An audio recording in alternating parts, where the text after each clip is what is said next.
ಸಂತೋಷ ಆದಲ್ಲ ರಘುವರದು ಯಾಕೆ ಯಾಕೆ ನಿನ್ನ ಮಾತನ್ನು ಕೇಳುವಾಗ ನನ್ನ ಮಾತು ವಿಕಾರವಾಗಿತ್ತೆ. ಮತ್ತೆಂತದು ವಿಚಿತ್ರ ಅನಿಸಿದೆ. ನೀ ನನ್ನನ್ನು ಮದುವೆ ಆಗಬೇಕು ಅಂತ ನಿಮ್ಮನ್ನೇ ನಾನು ಪ್ರಪಂಚದಲ್ಲಿ ಹೆಣ್ಣೊಬ್ಬಳು ವರನನ್ನು ಆಯ್ಕೆ ಮಾಡುವಾಗ ನನ್ನ ಗಂಡ ಚಂದ ಇರಬೇಕು, ಸ್ವಂತಕಾರಿಯಾಗಿರ್ಬೇಕು, ರೂಪವಂತನಾಗಿರ್ಬೇಕು, ವಿದ್ಯಾವಂತನಾಗಿರ್ಬೇಕು ಅಂತ ಯೋಚನೆ ಮಾಡ್ತಾನೆ.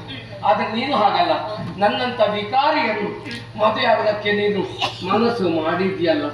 ನನ್ನ ಅವಸ್ಥೆಯನ್ನು ನಾನು ಮೊದಲೇ ಹೇಳ್ತೇನೆ. ಮೊದಲೊಂದು ಮದುವೆ ಆಗಿದೆ, ನನಗೂ ಆಗಿದೆ. ನಿನ್ನ ವಿಷಯ ನನಗೆ ಬೇಡ. ಮಕ್ಕಳಿದ್ದಾರೆ, ನಿನ್ನ ವಿಷಯ ನನಗೆ ಬೇಡ.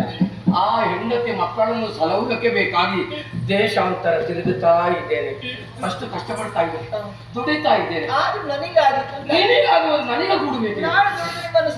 ನನಗೆ ಆಗುದಿಲ್ಲ ಅಂತ ಯಾಕೆ ಆಗುದಿಲ್ಲ? ಯಾಕೆ ಬೇಡ? ಮತ್ತೆ ನಾನು ವೃದ್ಧನಾಗಿದ್ದೇನೆ. ಏನು ವೃದ್ಧ? ಹೌದೇ? ನಿಲ್ಲುವುದಕ್ಕೆ ನೀನು ಹಾಗಲ್ಲ, ಸ್ವಂತ ಕಾರ್ತಿ. ನಿನ್ನ ಮದನ ಕೇಳಿಗೆ ಒದಗುವುದಕ್ಕೆ ನನ್ನಿಂದ ಸಾಧ್ಯ ಇಲ್ಲ. ವೃದ್ಧನಾಗಿ ಹೇಳಿ ನಿನ್ನ ಮದುವೆ ಆಗುವುದಕ್ಕೆ ನಾನು ಒಪ್ಪುವುದಿಲ್ಲ. ನನಗೆ ಮದುವೆ ಬೇಡ.